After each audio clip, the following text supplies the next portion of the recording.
Hello बच्चों, worksheet 66 में हमें modes of reproduction by single organisms यानी कि एसेक्सुअल रिप्रोडक्शन पढ़ना है। एसेक्सुअल रिप्रोडक्शन के बहुत सारे टाइप्स होते हैं, जैसे fission, budding, spore formation, regeneration, fragmentation और वेजिटेटिव प्रोपगेशन। एसेक्सुअल रिप्रोडक्शन का मतलब है कि जब एक सिंगल पेरेंट ही ऑफस्प्रिंग को बर्थ दे, उसमें दो पेरेंट्स इन्वॉल्व ना हो। यह यूनिसेलुलर ऑर्गेनिजम्स में होता है। जनरली एसेक्सुअल रिप्रोडक्शन ऐसे ऑर्गेनिजम्स में होता है जो बहुत सिंपलर टाइप के होते हैं। इनकी बॉडी एडवांस नहीं होती या ज़्यादा कॉम्प्लेक्स नहीं होती, इसीलिए ऑर्गेनिज्म अपने जैसी कॉपी इजीली क्रिएट कर पाता है। फिजन में एसेक्सुअल रिप्रोडक्शन होता है। एसेक्सुअल रिप्रोडक्शन का सबसे सिंपलेस्ट टाइप है फिजन। फिजन का मतलब है ऑर्गेनिज्म का नए इंडिविजुअल्स बना देना, अपनी ही बॉडी को तोड़ करके या डिवाइड करके। जब फिजन होता है तो ऑर्गेनिज्म जब मैच्योरिटी की स्टेज पर आ जाता है तो फिजन होता है। जैसे बाइनरी फिजन में एक ऑर्गेनिज्म अपनी सेल को स्प्लिट कर देगा यानी कि तोड़ देगा टू इक्वल हाफ्स में, यानी कि दो बराबर की एक जैसी सेल्स बना देगा। इससे एक ऑर्गेनिज्म से दो सेल्स बन गई। यहाँ पर पेरेंटल आइडेंटिटी खत्म हो जाती है, यानी पेरेंट जब ऑफस्प्रिंग बना देता है तो उसके बाद वो खत्म हो जाता है हमेशा के लिए। सिर्फ उसके ऑफस्प्रिंग्स उसकी बॉडी से फॉर्म हो जाते हैं। फॉर एग्जांपल अमीबा, पैरामीशियम, इनमें दो इक्वल हाफ्स बनते हैं या दो अगर फिजन है इस तरह से हो कि एक ही ऑर्गेनिज्म बहुत सारी सेल्स को प्रोड्यूस करे, बहुत सारी डॉटर सेल्स बने, तब हम इसे मल्टीपल फिजन कहते हैं। बडिंग बडिंग का मतलब है एक आउटग्रोथ बन जाना, यानी कि एक ऐसा स्ट्रक्चर बन जाना पेरेंट के ऑर्गेनिज्म पे, पेरेंट बॉडी पर, जो धीरे धीरे बड़ा होता रहे और वह आउटग्रोथ या वह बर्ड अपने पेरेंट से फूड रिसीव करता रहता है जब तक कि वह कंप्लीटली इंडिपेंडेंटली रहने लायक ना हो जाए।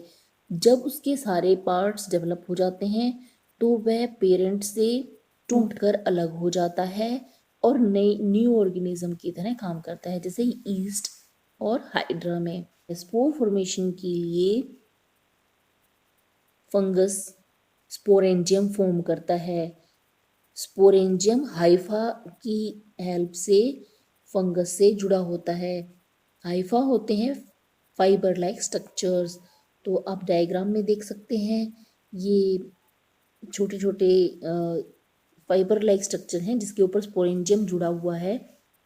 स्पोरेंजियम ग्रो करता रहता है। जब ये मैच्योर हो जाता है और बाहर की सराउंडिंग्स इसे एडेप्टिव लगती हैं, यानी अपने अकॉर्डिंग लगती हैं, तो स्पोरेंजियम के ऊपर बनी हुई हार्ड कवरिंग जो कि स्पोर्स को प्रोटेक्ट कर रही थी, वो स्प्लिट हो जाती है, टूट जाती है, जिससे स्पोर्स बाहर बिखर जाते हैं। जब इन स्पोर्स को कोई सरफेस मिलता है तो ये वहाँ ग्रो होना शुरू कर देते हैं और न्यू ऑर्गेनिज्म फॉर्म करते हैं। Example penicillium, Rhizopus etcetera. Next type है फ्रेगमेंटेशन। फ्रेगमेंटेशन का मतलब है फ्रेगमेंट्स बन जाना। इसमें ऑर्गेनिज्म की आइडेंटिटी ख़त्म नहीं होती बाइनरी फिजन की तरह या मल्टीपल फिजन की तरह, बल्कि इसमें ऑर्गेनिज्म अपनी बॉडी पार्ट से किसी भी प्लेस से फ्रेगमेंट्स तोड़ देता है, जिससे जितने फ्रेगमेंट टूटेंगे उतने ही ऑर्गेनिज्म बनेंगे।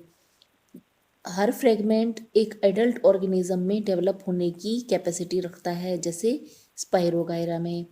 नेक्स्ट है रीजनरेशन।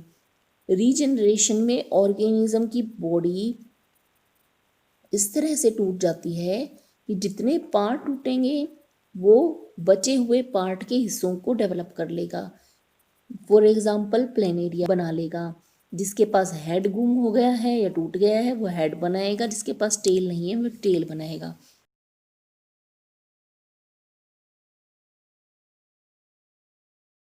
नेक्स्ट है वेजिटेटिव रिप्रोडक्शन। वेजिटेटिव रिप्रोडक्शन कई टाइप से होता है, जिसमें एक एग्जांपल लेते हैं बाय लीफ। ब्रायोफाइलम की लीफ में एजिस पर कुछ छोटे छोटे नए लीफ जैसे स्ट्रक्चर डेवलप होते हैं। कुछ समय के बाद इनमें छोटी छोटी रूट्स डेवलप हो जाती हैं। जब ये इंडिपेंडेंट ग्रो होने लायक होते हैं तो ये स्ट्रक्चर इस लीफ पर से टूट करके और मिट्टी में गिर जाती हैं और ये नए ऑर्गेनिज्म की तरह या नई प्लांट की तरह काम करती हैं। आइए अब क्वेश्चन आंसर देख लेते हैं। बाइनरी फिजन मल्टीपल फिजन से कैसे डिफरेंट है? बाइनरी फिजन में सिर्फ एक ऑर्गेनिज्म से दो ऑर्गेनिज्म डेवलप होते हैं, जबकि मल्टीपल फिजन से कि दो से ज़्यादा ऑफस्प्रिंग बनाता है अपने ही एक सेल से। Question number 2, how will an organism be benefited if it reproduces through spores? Spore से बनने का बेनिफिट ये है, स्पोरेंजियम के ऊपर बनी हार्ड कवरिंग जो कि सिस्ट जैसी कवरिंग होती है, ये तभी ब्रेक होगी जब इसे बाहर का एनवायरनमेंट अडप्टिव लगेगा। इतने ये स्पोर्स को अपने अंदर समा के रखती है। जब ये बाहर एनवायरनमेंट सही लगता है तो ये ब्रेक हो जाती है और इससे स्पोर बाहर बिखर जाते हैं। इससे स्पोर्स वेस्ट नहीं होते और वो टाइम पर ग्रो कर जाते हैं। Question number 3, can you think of reasons why more complex organism can not give rise to new individuals through regeneration? Regeneration से कॉम्प्लेक्स ऑर्गेनिज्म न्यू ऑर्गेनिज्म नहीं बना सकते, क्योंकि रीजनरेशन की प्रोसेस में ऑर्गेनिज्म को अपने बॉडी के सारे पार्ट्स बनाने पड़ते हैं। अगर कॉम्प्लेक्स ऑर्गेनिज्म में होगा तो कॉम्प्लेक्स बॉडी डिज़ाइन में सेल्स के अलावा टिश्यूज़, ऑर्गन सिस्टम सभी डेवलप करने पड़ेंगे, जो कि एक सेल या कुछ सेल्स डेवलप नहीं कर सकती हैं। इसको डेवलप करने के लिए कॉम्प्लेक्स मैकेनिज्म की ज़रूरत होती है। Why is vegetative propagation practiced for growing some type of plants? कुछ प्लांट्स के लिए वेजिटेटिव प्रोपगेशन ज़रूरी है, क्योंकि सभी प्लांट्स में सीड्स नहीं बनते और सीड से ग्रो होने पर प्लांट को बहुत टाइम लगता है। यह बाहर के एनवायरनमेंट पर भी डिपेंड करता है।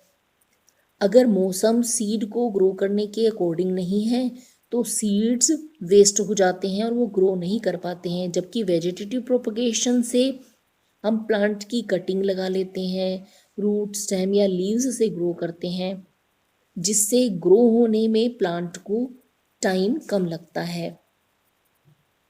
यह इजी है।